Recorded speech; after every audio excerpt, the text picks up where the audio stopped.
आपका स्वागत है। तो कैसे हैं आप लोग दोस्तों? आज के इस वीडियो में हमारे रास्ते में आएगा एक मोड़। हम बात करेंगे सर्कुलर टर्निंग ऑफ रोड्स। एक बात जान के आपको बहुत हैरानी हो सकती है कि मान लीजिए आप कार में बैठे हैं, बाइक में बैठे हैं और जा रहे हैं स्ट्रेट रोड पर। अगर आपको मुड़ना है, अगर आपको मान लीजिए टर्न लेना है, ठीक है, आप कैसा भी टर्न मान सकते हैं, एक आर्क फॉर्मेट में मान लीजिए, ठीक है। तो यूजुअली अगर आप थोड़ा सा भी टर्न मानते हैं, थोड़ा सा भी टर्न अगर लेते हैं, तो उस पर्टिकुलर टर्न को मैं आर्क ऑफ अ सर्कल मान सकता हूं। मैं ऐसा मान सकता हूं कि ये जो आप आर्क ले रहे हो वो किसी सर्कल का पार्ट होगा, ठीक है। चलिए अब ध्यान से देखिए एक इंपॉर्टेंट पॉइंट।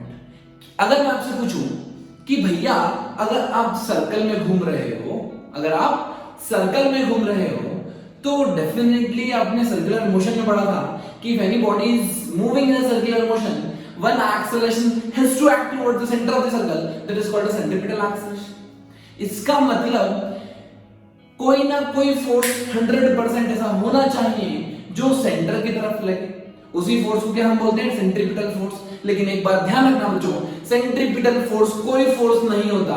बस अगर कोई भी फोर्स सेंटर की तरफ लग रहा है, अगर 1000 फोर्स सेंटर की तरफ लग रहे हैं, तो उन सभी फोर्स को मैं क्या बोलता हूं? Centripetal force. क्लियर? चलिए तो अब देखिए हम कि टर्निंग होती कैसे है। बेसिकली बहुत इंपॉर्टेंट पॉइंट है, अगर जिंदगी में फ्रिक्शन ना हो तो आप टर्न भी नहीं ले सकते भैया। मतलब फ्रिक्शन का रोल निराला है। फ्रिक्शन बहुत इंपॉर्टेंट है, अपन बहुत अच्छे डिस्कस कर चुके हैं, टू ब्लॉक सिस्टम ये वो सब कुछ डिस्कस कर चुके हैं। अब हम देखेंगे फ्रिक्शन का रोल सर्कुलर टर्न लेने में या नॉर्मल टर्निंग में, when you are negotiating a turn. So जब तक फ्रिक्शन नहीं होगा आप टर्न नहीं ले पाएंगे। अगर आप सीधी रोड पे जा रहे हैं और अगर आपकी रोड अगर स्मूथ होती ना बच्चों, तो आप जिंदगी में कभी मुड़ ही नहीं पाते, आप सीधे ही जाते जाते हैं।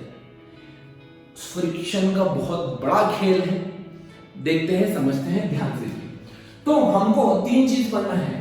पहली चीज सर्कुलर टर्न फ्रिक्शन की वजह से, दूसरी चीज turn by the banking of road. Banking of road क्या होता है? बेसिकली जो नॉर्मल रोड होती है, आपने देखा होगा हाईवे वगैरह पे थोड़ी सी इंक्लाइंड रोड मिलती है, ठीक है, वो उसको बोलते हैं बैंकिंग ऑफ रोड। तीसरी चीज दोनों, मतलब फ्रिक्शन भी हो और बैंकिंग भी हो, ठीक। चलिए समझते हैं एक एक करके और बड़ा मजा आने वाला है इस खेल में। पूरी चीज आपको एकदम क्रिस्टल क्लियर हो जाएगी, बढ़िया कंसेप्चुअल क्लैरिटी आ जाएगी, आपको भी मजा आएगा और मेरे को तो आता ही है आप लोग के साथ। अब ध्यान से देखिए, सबसे पहले हम देखेंगे सर्कुलर टर्न के कारण। तो मान लीजिए कि कोई पार्टिकल है वो इस रोड पे चल रहा है ऐसा, राइट।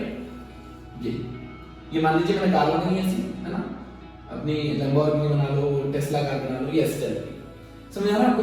मतलब बेसिकली अगर मैं इसको टॉप व्यू बनाऊं तो आपको टॉप व्यू ऐसा दिखेगा, ये, ठीक है। टॉप व्यू में आपको दिखेगा कि कार ऐसे जा रही है 20 स्पीड से, ठीक है। चलो अब आप ध्यान से देखोगे तो मान लीजिए ये वाला सर्कल है, ये वाला सर्कल है और ये कार खड़ी है यहाँ पे। अब ये कार ऐसे ऐसे मुड़ रही, मान लो ऐसे मानना है, ओके। एक बात बताओ, इस कार के ऊपर बच्चों कितने फोर्स लग रहे हैं? कोई भी बॉडी है उसके ऊपर कितने फोर्स? ये ग्राउंड है, ग्राउंड है, कितने फोर्स लगेंगे? तो आप बोलोगे हाँ सर, एक चीज हमको समझ में आ रही है कि वेट लगेगा नीचे mg, ठीक, नॉर्मल लगेगा ऊपर n, है ना, ऐसा सर्कुलर डाल रही है, ऐसा मानना है अपने। और कौन सा फोर्स? बस अगर पार्टिकल सर्कुलर मोशन कर रहा है तो एक फोर्स तो सेंटर की तरफ मिनिमम होना ही चाहिए, नहीं तो सर्कुलर मोशन ही नहीं होगा। अगर मुझे सर्कुलर सेंटर की तरफ फोर्स चाहिए तो मैं सोचूंगा क्या था, कौन सा फोर्स होगा जो सेंटर की तरफ लग रहा होगा? फ्रिक्शन। फ्रिक्शन सरफेस के पैरेलल लगता है, बिल्कुल। और यहां पे सिर्फ एक ही फोर्स बचा है, फ्रिक्शन। तो फ्रिक्शन बच्चों सेंटर की तरफ लगेगा और यहां पर frictional force is nothing it is centripetal force, right. So frictional force को ही इस केस में हमने सेंट्रीपिटल फोर्स बोला है। क्यों? क्योंकि मैंने आपको बताया अगर कोई भी फोर्स सेंटर की तरफ लगता है तो उसी को सेंट्रीपिटल फोर्स बोलते हैं। So here the centripetal force is friction and friction is making up the body to move in a circular path. अगर फ्रिक्शन नहीं होता तो बॉडी सर्कुलर पाथ में कभी मूव नहीं कर पाती। ठीक है, तो एक बार ध्यान देखो, इसका मतलब एक चीज आपको समझ में आ रही होगी, एक चीज समझ में आ रही होगी। अब मैं क्या कर रहा हूं, मैं कंसीडर कर रहा हूं कि ये सर्कल ऐसे घूम रहा है ना, पार्टिकल ऐसे घूम रहा है, कार ऐसे घूम रही है। अब कार घूम रही है तो बेसिकली इस डायरेक्शन को x बोला, इसको y बोला और इसको z बोल दिया, है ना। अब ध्यान से, क्या पार्टिकल इस डायरेक्शन में मोशन कर रहा है? नहीं, इस डायरेक्शन में इक्विलिब्रियम में ऊपर नीचे जा ही नहीं रहा। इसका मतलब क्या मैं लिख दूं ऐसा, there is equilibrium in y direction. Equilibrium y direction में मतलब ध्यान से देखो, इक्विलिब्रियम में तो क्या n इक्वल्स टू mg हो, इक्वेशन नंबर 1। क्लियर? अब देखो ध्यान से ध्यान से ध्यान से ध्यान से, अब मुझे बताइए जो फ्रिक्शन फोर्स है ये टुवर्ड सेंटर लग रहा है। इसका मतलब इन x डायरेक्शन, अगर मैं x डायरेक्शन की बात करूं तो acceleration in the x direction equals to net force in the x direction by mass of the body. What is the net force in x direction? It is nothing is frictional force. What is frictional force? It is mu into normal. यही बता आपने को, normal कितना, ये ना mg के बराबर। इसका मतलब म्यू इनटू g आ गया अंदर। सेंटीमीटर एक्सेलरेशन की वैल्यू कितनी होती है? v square by r, where r is the radius of the curvature at that point. इस पॉइंट के ऊपर जब ये पार्टिकल यहां नेगोशिएट कर रहा है, टर्न ले रहा है, ऐसा करके ऐसे टर्न ले रहा है, इस पॉइंट को अगर मैं आर्क ऑफ अ सर्कल मानूं तो उस वाले सर्कल की रेडियस हमें यहां पुट करना है। ठीक है, अगर कंप्लीट सर्कुलर टर्न मानता हूं तो हर जगह रेडियस सेम होगी तो आर्क ले सकते हैं। लेकिन अगर मान लो इर्रेगुलर सर्कुलर शेप हुआ तो ये जो वैल्यू है ये हर पॉइंट पर चेंज होगी, हर पॉइंट पर चेंज होगी। क्लियर? चल, अब तो जो सेफ टर्न की स्पीड आ गई वो गई म्यू आर जी का रूट। राइट, बेसिकली इसको मैं और अच्छे से लिखूं तो ऐसा लिखना चाहिए कि जो फ्रिक्शनल फोर्स है वो किससे बड़ा होना चाहिए? इस केस में ये मैक्सिमम सेफ स्पीड है।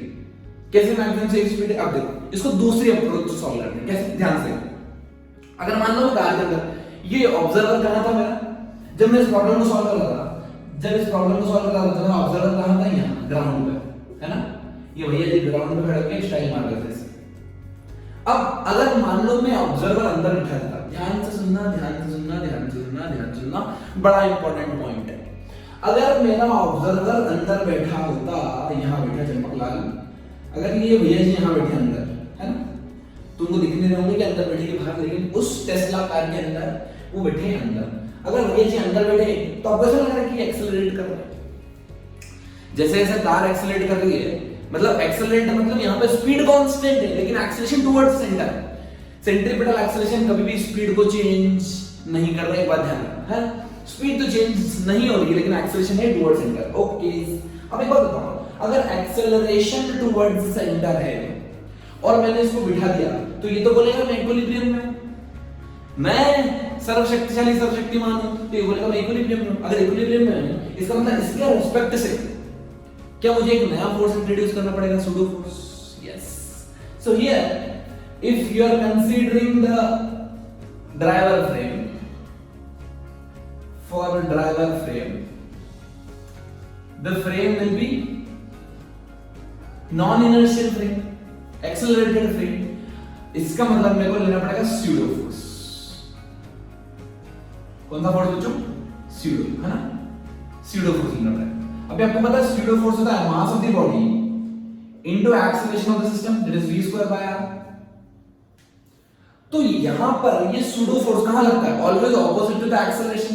मतलब एक्सेलरेशन इधर है तो स्यूडो फोर्स यहां लगेगा। मतलब इस कार के हिसाब से, मतलब ड्राइवर के हिसाब से एक नॉर्मल इधर, एक mg इधर, एक सूडो फोर्स लगेगा इधर।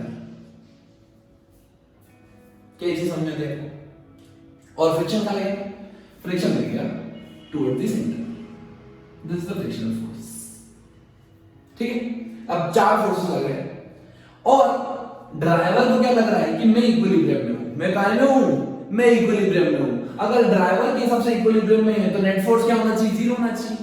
ठीक, चल अब एक चीज ध्यान रखना बच्चों, एक चीज बहुत बहुत बहुत बहुत बहुत बहुत बहुत बहुत इंपॉर्टेंट कि जो सूडो फोर्स होता है सर्कुलर मोशन के केस में, उस सूडो फोर्स को मैं सेंट्रीफ्यूगल फोर्स बोलता हूं। कौन सा फोर्स बोलता हूं बच्चों? Centrifugal force. जैसे मान लो आपने देखा होगा मशीन घूमती है, वॉशिंग मशीन घूमती तो पानी कैसे भागता है, है ना? क्यों होता है? Centrifugal force. जब आप अंदर बैठ जाओगे तो आपको लगेगा कि भयंकर पार्टिकल सब भगे जाए बाहर की तरफ, ठीक है। चलो, तो जो सेंट्रीफ्यूगल फोर्स है वही स्यूडो फोर्स है। सर्कुलर मोशन में हम स्यूडो फोर्स नहीं बोलते, सेंट्रीफ्यूगल फोर्स बोलते हैं, ठीक है। सेंटर की तरफ जब फोर्स लगता है, जब एक्सेलरेशन लगता है बेसिकली, वो सेंट्रीपिटल होता है। और अगर मैं एक्सीलरेटेड फ्रेम में बैठ गया तो उसी फोर्स को मैं ऑपोजिट डायरेक्शन में लेता हूं और उसको बोलता हूं सेंट्रीफ्यूगल। सेंट्रीपिटल सेंट्रीफ्यूगल क्लियर है, ठीक। चलिए अब आगे बढ़ते हैं।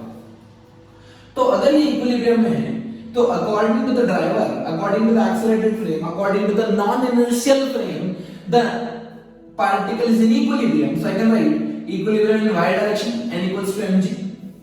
Similarly, equilibrium in the x direction, it means the frictional force is equals to the centrifugal force.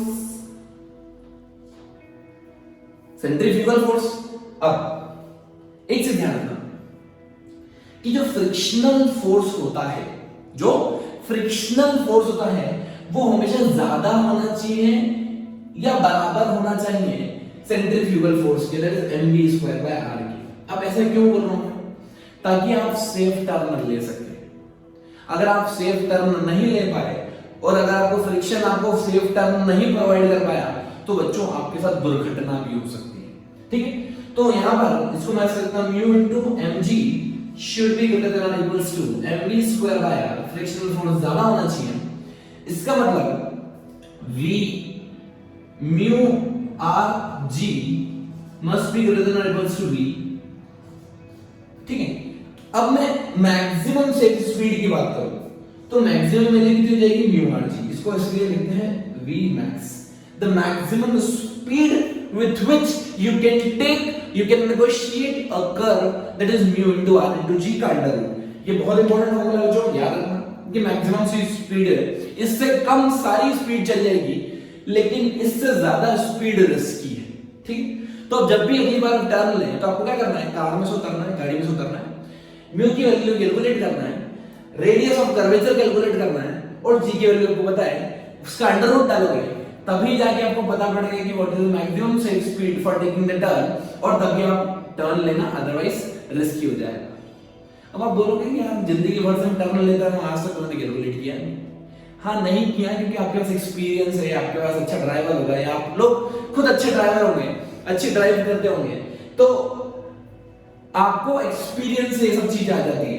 लेकिन फिजिक्स सिखाता है कि भाई इससे ज्यादा स्पीड आपके लिए खतरनाक है, इससे कम स्पीड चल जाएगी। आपने बहुत जगह देखा होगा मैक्सिमम सेफ लिमिट है ना, वो यूजुअली इसके लिए नहीं लिखते हो, ठीक है, उनका पर्पस है आप सेफ रहे, ठीक है। लेकिन फिर भी जब कर्व वाली सिचुएशन आती है तब वहां पे बड़े बड़े अक्षरों में मेंशन कर देते हैं कि ये लिमिट क्रॉस मत करना वरना चालान लग जाएगा बढ़िया वाला, ठीक बात। चलिए तो आइए देखते हैं दूसरा तरीका। दूसरा तरीका है बाय बैंकिंग ऑफ रोड्स। इस कॉन्सेप्ट को बेंडिंग ऑफ साइक्लिस्ट के नाम से भी जाना जाता है। अब ध्यान से देखो बेसिकली बेंडिंग ऑफ रोड्स क्या है। बैंकिंग ऑफ रोड्स बेसिकली क्या होता है, मान लो कि ये रोड है जिसपे मेरी टेस्ला कार टर्न लेने वाली है ना, तो ये सब ऐसा ही बनाया है कार का, भी कार ऐसे टर्न लेगी, ठीक। ये हॉरिजॉन्टल रोड है, ऐसा कार है। अब क्या होता है, आपको पता है कि हमें अगर सर्कल में मूव करना है, सर्कुलर पाथ में मूव करना है, अगर एक कर्व के अलोंग मूव करना है तो एक फोर्स सेंटर की तरफ लगना जरूरी, राइट। सेंटर की तरफ क्या होना चाहिए, फोर्स होना चाहिए। अभी अगर मैं ऐसा मान के चलूं, हाइपोथेटिकल सिचुएशन में ऐसा मान के चलूं कि कोई भी फ्रिक्शन वगैरह नहीं है, ऐसा मैंने मान लिया, ठीक है। अगर मैंने मान लिया कि फ्रिक्शन नहीं है, इसका मतलब अगर इस रोड में फ्रिक्शन नहीं होगा तो नॉर्मल लगेगा ऊपर, mg लगेगा नीचे और x डायरेक्शन में तो कोई फोर्स नहीं लगेगा। अगर फ्रिक्शन नहीं है इसका मतलब बेंडिंग पॉसिबल नहीं है, मतलब सर्कुलर टर्न में जो आप टर्न देते हैं वो पॉसिबल नहीं होगा। अब क्या करें, हम क्या करते हैं, रोड को थोड़ा सा इंक्लाइन बना देते हैं। आपने देखा होगा हाईवेज वगैरह पे जो रोड होती है वो थोड़ी सी इंक्लाइन होती है, ठीक है। क्यों होती है इंक्लाइन, बेसिकली उसका रीजन होता है ताकि आप सेफली टर्न कर सके, ठीक है। अब ध्यान से देखो तो बेसिकली क्या होगा कि आपको दिखेगा कि जो बाहर की तरफ से रोड कुछ ऐसी बनी हुई दिखेगी, ये अब आप टर्न ले सकते हो ऐसे करके, ये हल्का सा आपको अब सीधे ट्रैवल नहीं करना है, आपको इंक्लाइन होके ऐसे टर्न करना है। सर्कुलर पाथ यही रहेगा, सर्कुलर पाथ चेंज होने वाला नहीं है, बस रोड जो पहले स्ट्रेट थी अब उसको मैंने इंक्लाइन कर दिया, that is called as banking of road. अब देखो यही प्रिंसिपल बैंकिंग ऑफ साइकिलिस्ट में लगता है। जब आप मान लो बाइक चला रहे हो या आप साइकिल चला रहे हो तो आपने देखा होगा जब वो साइकिलिस्ट जब टर्न लेते हैं तो वो सीधा टर्न नहीं लेते उठा के, वो क्या करते हैं, वो अपने आप को बेंड करते हैं। क्यों बेंड करते हैं? उसका रीजन है फिजिक्स। वो अपने आप को बेंड करते हैं और बेंड करने के बाद टर्न लेते हैं तो वो काफी तेज रफ्तार होने पर भी काफी इजीली टर्न ले सकते हैं। अब देखिए ध्यान से, बेसिकली यहाँ पे क्या हो रहा है, यहाँ पे ये साइकिलिस्ट है जो एक मान लो ऐसा टर्न लेने वाला है, कैसा मान लीजिए। अब क्या होगा, जिस डायरेक्शन में आपको टर्न लेना पड़ता है आपको उस डायरेक्शन में बेंड करना पड़ता है। जैसे मेरे को लेफ्ट में टर्न लेना है तो मैं लेफ्ट में बेंड लेता हूं। क्यों बेंड करना पड़ता है उसका रीजन बताते हैं। यहाँ पे क्या होगा, बेसिकली मान लो सेंटर ऑफ द सर्कल यहाँ है, ऐसे घूमना है इनको। ऐसे मान लिया मैंने, अगर सेंटर ऑफ द सर्कल यहाँ है तो फोर्सेस बना लो, एक फोर्स लग रहा है नॉर्मल यहाँ पे, ये एंगल थीटा है और यहाँ पे लग रहा है mg, right. Now if I take the equilibrium in y direction I can write n cos theta is equals to mg, और ये जो फोर्स है बेसिकली क्या ये सेंटर ऑफ द सर्कल में लग रहा है? हाँ, यहां पर हमको फ्रिक्शन की जरूरत नहीं पड़ी। क्यों? क्योंकि नॉर्मल ने हेल्प कर दी हमको सर्कुलर टर्न लेने में। So I can write the acceleration in the towards centre equals to net force towards centre divided by mass. Here the net force is n sin theta divided by m, right, equals to centripetal acceleration that is v square by r।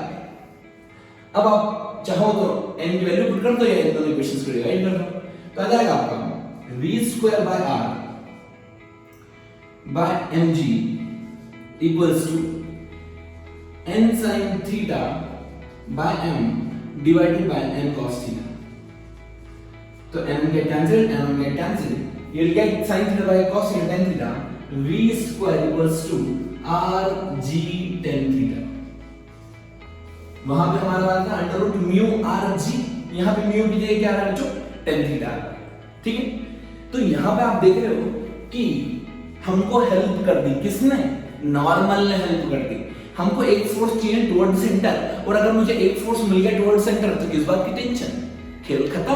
तो यहाँ पर जैसे ही bend कर दिया, ध्यान से बच्चों, जैसे ही बेंड कर दिया, अब ये कार है जो ऐसी होगी थोड़ी सी, ये चली कार मान लो ऐसे जाएगी ना, ये सीधी आ रही थी, अब इंक्लाइन में ऐसे होगी, न्यू टर्न ले जाएगी ऐसे। अब देखो, तो बेसिकली क्या सेंटर ऑफ द सर्कल अब यहाँ आ जाएगा? नहीं, सेंटर ऑफ द सर्कल जो है सेंटर थोड़ी चेंज हो रहा है, सेंटर चेंज नहीं हो रहा है ना।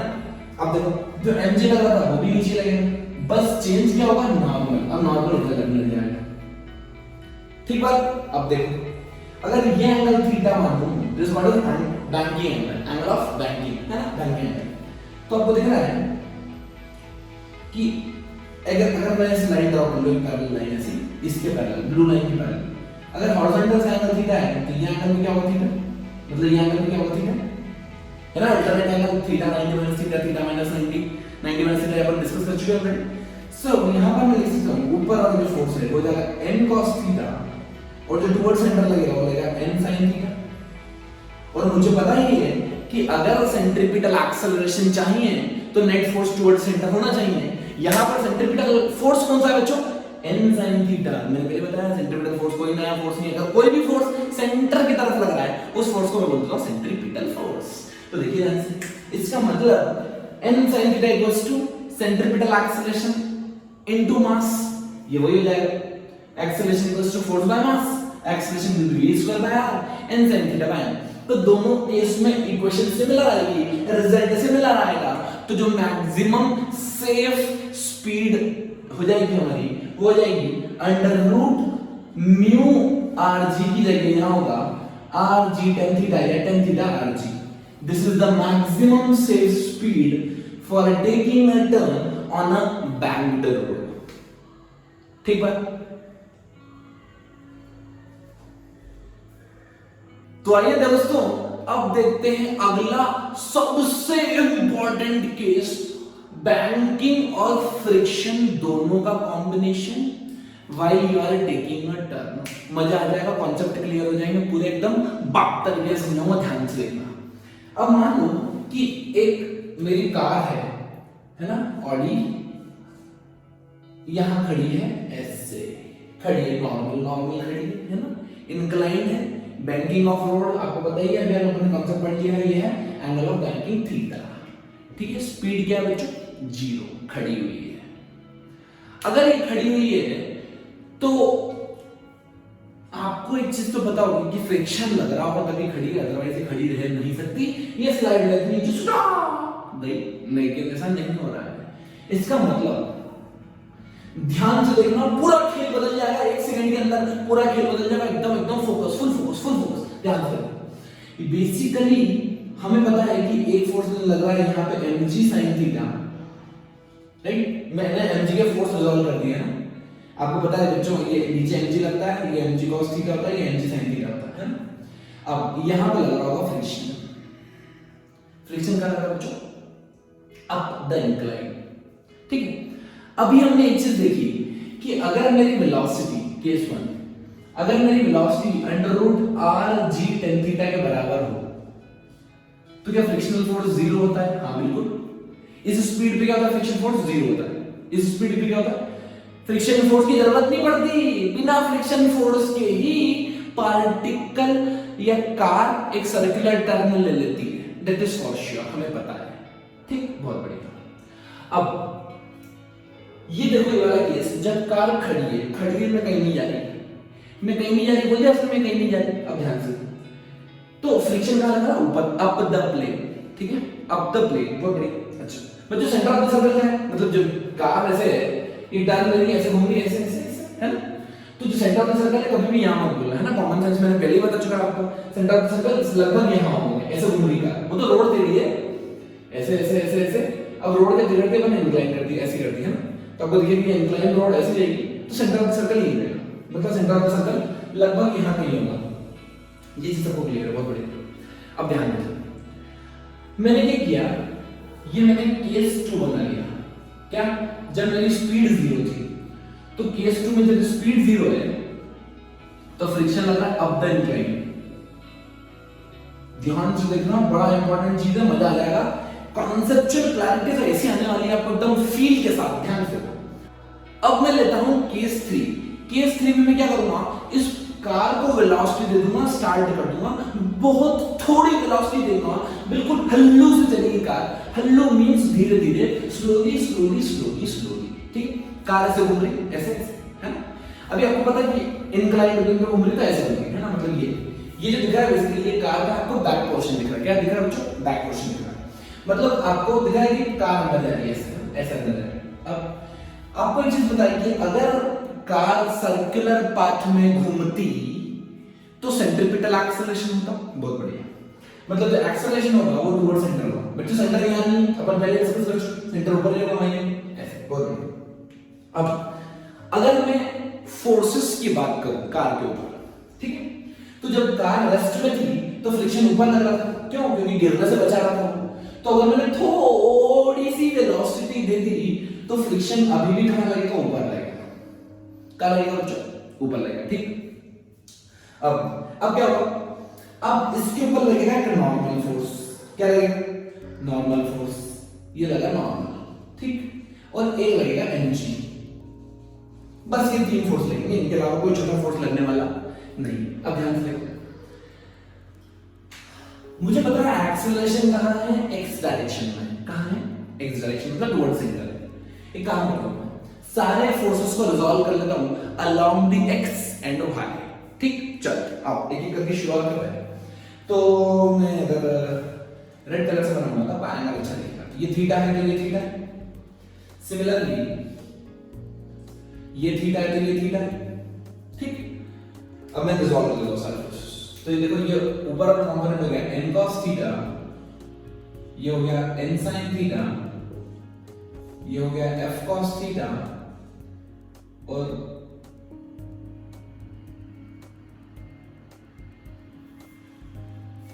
ऊपर की तरफ जाएगा f sin थीटा, ठीक है। मैंने क्या किया, मैंने फ्रिक्शनल फोर्स को 2 कंपोनेंट में रिजॉल्व कर लिया। सिमिलरली मैंने नॉर्मल फोर्स को 2 कंपोनेंट में रिजॉल्व कर लिया अलोंग x एंड y। कोई दिक्कत वाली बात नहीं, एकदम डर की बात है, सिंपल सी चीज, ध्यान से देखना। अब क्या होगा, मुझे पता है acceleration towards centre equals to net force towards centre divided by mass. So mass का अगर मल्टीप्लाई कर दो तो हो जाएगा mv² by r is equals to net force towards centre, क्या n sin theta minus f cos theta, equation number 1 clear. बहुत बढ़िया। अब ध्यान से, अब क्या होगा, अब y डायरेक्शन में इक्विलिब्रियम है, इसका मतलब upward force equals to downward force second right, mg is equals to n cos theta plus f sin theta, equation number 2। ठीक, ध्यान से देखना, बिल्कुल इंपॉर्टेंट चीज। अब आएगा मस्त खेल और आपको आएगा 100% समझ में। आपको मैंने ये किया, केस 1 में वेलोसिटी 0 थी, तो वेलोसिटी 0 थी तो फ्रिक्शन ऊपर लग रहा था क्योंकि mg का एक कंपोनेंट नीचे लग रहा था जो पार्टिकल को नीचे खींचता, लेकिन फ्रिक्शन ने बोला जाने नहीं देंगे तुम्हें, फ्रिक्शन लगा ऊपर। ठीक, बहुत बढ़िया। अब देखो, अब क्या हुआ यहां पर, फ्रिक्शन तो लग गया है ऊपर की तरफ, है ना। अब देखना, अब मैं क्या कर रहा हूं, स्पीड बढ़ाऊंगा धीरे धीरे धीरे धीरे धीरे धीरे धीरे धीरे, जैसे जैसे मैं स्पीड बढ़ाऊंगा इसका मतलब क्या है कि mv² बाय r क्वांटिटी बढ़ेगी। अगर ये mv² बाय r क्वांटिटी बढ़ेगी इसका मतलब क्या है, ये क्वांटिटी बढ़ेगी, ये क्वांटिटी बढ़ेगी, इसका मतलब क्या होता है पता है, थीटा तो कांस्टेंट है, थीटा चेंज होने वाला नहीं है, एंगल ऑफ बेंडिंग चेंज होने वाला नहीं है, इसका मतलब नॉर्मल चेंज होगा, और नॉर्मल के चेंज होने के कारण देखो दिस माइनस दिस, अगर ये पूरी क्वांटिटी बढ़ रही है तो या तो नॉर्मल बढ़ेगा या फिर f cos थीटा कम होगा या फिर दोनों होंगे। ये कॉमन सेंस बोलता है a minus b is increasing, so either a is increasing or b is decreasing or both are happening at the same time। अब हो क्या रहा है यहाँ पे दोनों हो रहे हैं एक साथ। देखो कैसे, हमें पता है कि mg this plus this sin theta cos theta भूल जाओ, है ना, मतलब ये वाला component normal plus friction constant है, अगर नॉर्मल इंक्रीज हो गया तो फ्रिक्शन को डिक्रीज होना ही पड़ेगा क्योंकि इन दोनों का सम कांस्टेंट है। आया समझ में? इसका मतलब बहुत प्यारा खेल आ गया, बहुत ही प्यारा, एकदम कंसेप्चुअल क्लैरिटी के साथ ध्यान से देखो। इसका मतलब जो नॉर्मल है वो इंक्रीज हो रहा है और फ्रिक्शन फोर्स कंटीन्यूअसली डिक्रीज हो रहा है। अगर मेरी स्पीड इंक्रीज होती है तो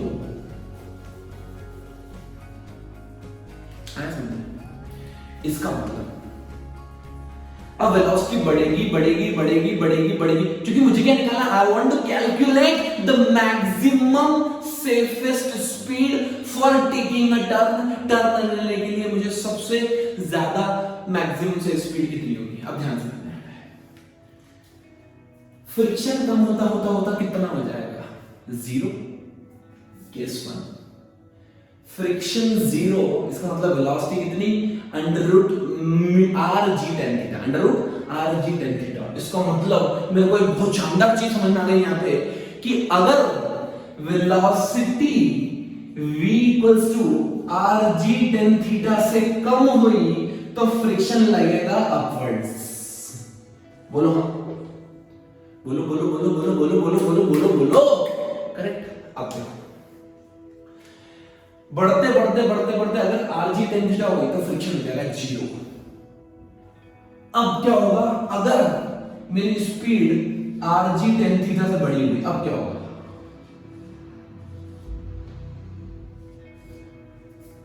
अब है ना पिक्चर बदल जाएगी, सारा खेल बदल जाएगा, पूरा इतिहास बदल जाएगा। आपको समझना है बच्चों, ये वाला जो केस होता है ना हमारे स्कूल में बोर्ड में, ये वाला जो केस होता है यही वाला केस पढ़ाया जाता है मात्र। अभी तक जितना भी मैंने पढ़ाया ये सिर्फ आपको फील दिलाने के लिए पढ़ाया कि सारा फील की फिजिक्स की फील के साथ है, फिजिक्स की फील के साथ ही क्या हम पढ़ते हैं, क्या चीज हमें समझना चाहिए। और आपको फ्रिक्शन एक गिरगिट प्रूव कर दूंगा मैं, फ्रिक्शन तुरंत बदल जाता है। कैसे होगा ध्यान से देखना। अभी तक क्या होता था, बॉडी सेल्फ वेट के कारण नीचे स्लाइड हो रही थी तो फ्रिक्शन बोलता जाने नहीं देंगे तुम्हें, फ्रिक्शन लग रहा था ऊपर। क्या लग रहा था बच्चों, फ्रिक्शन लग रहा था ऊपर। अब क्या होगा पता है, अब स्पीड इतनी बढ़ गई है कि फ्रिक्शन जो पहले यहां इतना था अब घटते घटते घटते घटते घटते घटते 0 हो गया है। अब अगर स्पीड बढ़ा दी ना तो कार ऊपर स्लाइड होना चालू हो जाएगी, अब द इंक्लाइन भागेगी, समझ रहे हो? एक सेंट्रीफ्यूगल फोर्स लग जाएगा अगर आप अंदर से बैठ के देख रहे हो तो। हालांकि सेंट्रीफ्यूगल में कंफ्यूज मत हो, बट आप ये समझो कि अगर स्पीड बढ़ गई तो ये नीचे जाने के लिए ऊपर स्लाइड होना स्टार्ट हो जाएगी। फ्रिक्शन क्या बोलेगा? जाने नहीं देंगे तुम्हें, तो फ्रिक्शन लगेगा अब नीचे की तरफ। और यही केस हमारे लिए बहुत इंपॉर्टेंट है बोर्ड पॉइंट ऑफ व्यू से भी और कॉम्पिटिटिव पॉइंट ऑफ व्यू से भी। बोर्ड में तो सिर्फ यही केस पढ़ाया जाता है, लेकिन जब तक आपको दिल से फील ना आए ना बच्चों, तब तक फिजिक्स पढ़ने का कोई मजा नहीं है। फील से पढ़ो एकदम धमाक तरीके से और सीखते जाओ रियल ज्ञान फिजिक्स बाबा के साथ। दोस्तों मैं आपके साथ हमेशा तैयार रहूंगा, आपके साथ खड़ा रहूंगा और आपको सिखाने की कोशिश करूंगा असली ज्ञान, ताकि आपको मजा आए, सारा समझ में आए, रटना नहीं पड़े आपको कि यार क्यों गधे सा रट रहा हूं फिजिक्स में। नहीं, एंजॉय करना है बच्चों, आ जाओ। तो यहाँ पे आपको एक चीज तो बिल्कुल फील करना समझ में आ गई होगी कि ये सब बकवास है, ये जितना भी अपन ने पढ़ा ये सब जो भी मुझे क्या निकालना है, मुझे मैक्सिमम स्पीड निकालना है कि ज्यादा कितनी स्पीड हो जाए। अब देखो अब क्या होता है पता है, सेंट्रीपिटल एक्सेलरेशन सेंटर की तरफ लगता है। अब जो फ्रिक्शन है वो भी मेरे को सपोर्ट करने के लिए आ गया कि मैं भी तुम्हें सपोर्ट करूंगा, घूमो तेजी से, फ्रिक्शन सपोर्ट करेगा। अब देखो अब कितने फोर्सेस लग रहे हैं, अब वापस मैं फोर्सेस मिटा दूंगा, आपको फिर से क्लियरिटी आएगी एकदम बिल्कुल क्रिस्टल कर देंगे, ध्यान से देखना। अब क्या लगा, फिर से तीन फोर्स कौन कौन से, आप मैं और तुम। ये लगे normal friction down the plane, कब, जब मेरी speed mu R sorry R G घंटे ज्यादा बढ़ी है और एम जी नीचे। अब ध्यान से देखो, अब मैं इसको रिजॉल्व कर दूंगा फिर से एक्स और वाई डायरेक्शन में, क्योंकि मेरा अभी भी मुझे सेंट्रीपिटल एक्सेलरेशन तो लगेगा कि सेंटर की तरफ पार्टिकल सर्कुलर टर्न कर रहा है। अब देखो तो ये वाला हो जाएगा मेरा n cos थीटा, ये हो जाएगा मेरा n sin थीटा, यहां पे फ्रिक्शन है तो फ्रिक्शन भी हो जाएगा मेरा f, ये ठीक। अब देखो तो ये थीटा है, ये हो जाएगा f cos थीटा और हो जाएगा f sin थीटा, f एक ये थीटा है। तो अब ये देखेंगे ये वाला एंगल क्या होगा, थीटा होगा, तो होगा f cos थीटा और ये होगा f sin थीटा। क्लियर? चलो अब मैंने x और y में रिजॉल्व कर लिया। अब acceleration toward center equals to net force toward center. इस बार नेट फोर्स कौन सा लग रहा है, सेंटर की तरफ, n sin थीटा और f cos थीटा। मतलब क्या यहां प्लस आना चाहिए, n sin theta plus f cos theta. और बच्चों देखो ये दोनों फोर्सेस का सम सेंट्रीपिटल फोर्स है, इसलिए मैंने पहला वाला सेंट्रीपिटल फोर्स कोई नया फोर्स नहीं है। जितने भी फोर्स सेंटर की तरफ लग रहे हैं उन सबका सम सेंट्रीपिटल फोर्स होता है। अब देखो तो पहले क्वेश्चन आ गया important question, n sin theta plus f cos theta equals to acceleration into mass. ठीक, अब y डायरेक्शन में इक्विलिब्रियम, पार्टिकल ऊपर नीचे जंप तो कर ही नहीं रहा है, इसका मतलब n cos theta is equals to, फिर से बता देता हूं मैं, n cos theta upward force equals downward force, so mg plus f sin theta. तो मैं mg यहां देखो माइनस कर दूं, एक ही बात है, mg plus f sin theta equals to n cos theta, mg plus f sin theta equals to n cos theta. अब करना क्या है, अब मुझे इसको करना है सॉल्व करके निकालना है आंसर, और आंसर निकालेंगे हम दोनों मिलके। देखो कैसे निकालते हैं। मुझे एक चीज तो समझ में आती है कि सारा फ्रिक्शन है ना, वो कौन सा फ्रिक्शन, स्टैटिक काइनेटिक, क्योंकि बॉडी मूव कर रही है। तो मैं फ्रिक्शन की जगह पे क्या म्यू टाइम्स नॉर्मल लिख सकता हूं, बिल्कुल लिख सकता हूं, क्यों नहीं लिख सकता, मेरी मर्जी। अब ध्यान से देखो, तो मैं जहां पे ये लिखता हूं उसको n cos theta minus mu into n into sin theta, बोलो हां, ठीक है। सिमिलरली ये जो ऊपर वाली टर्म है इसको मैं लिखता हूं n sin theta plus mu into n into cos theta. Friction को क्या लिखा मैंने, म्यू टाइम्स नॉर्मल, ठीक है। अब मैं नॉर्मल ऊपर से भी निकाल रहा हूं नीचे से भी निकाल रहा हूं, दोनों को डिवाइड कर रहा हूं, ठीक है। तो ये क्या जाएगा, ध्यान से देखो बिल्कुल, mv² divided by mg,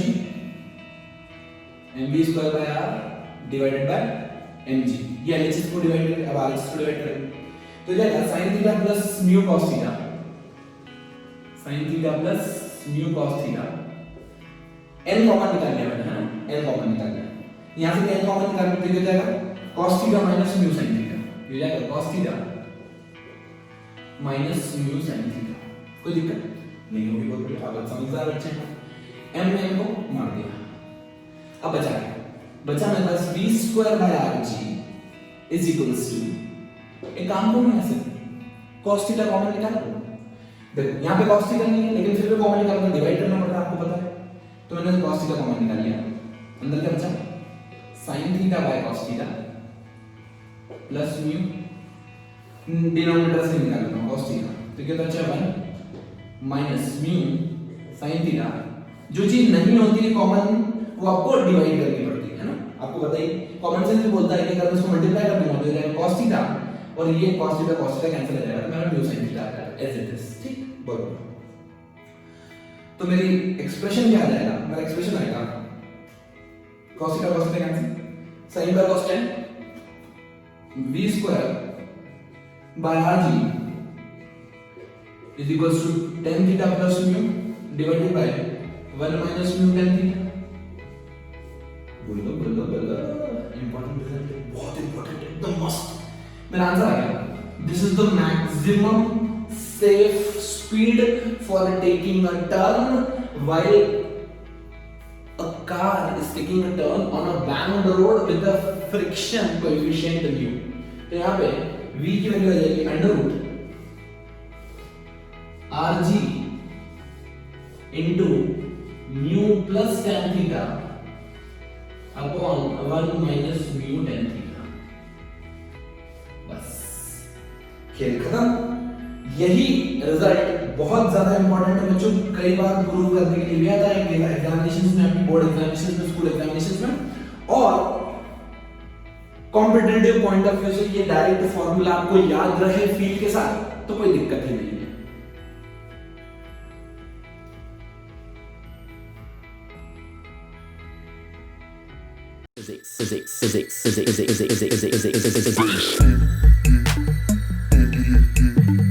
Physics के फंडे, फिजिक्स के फंडे।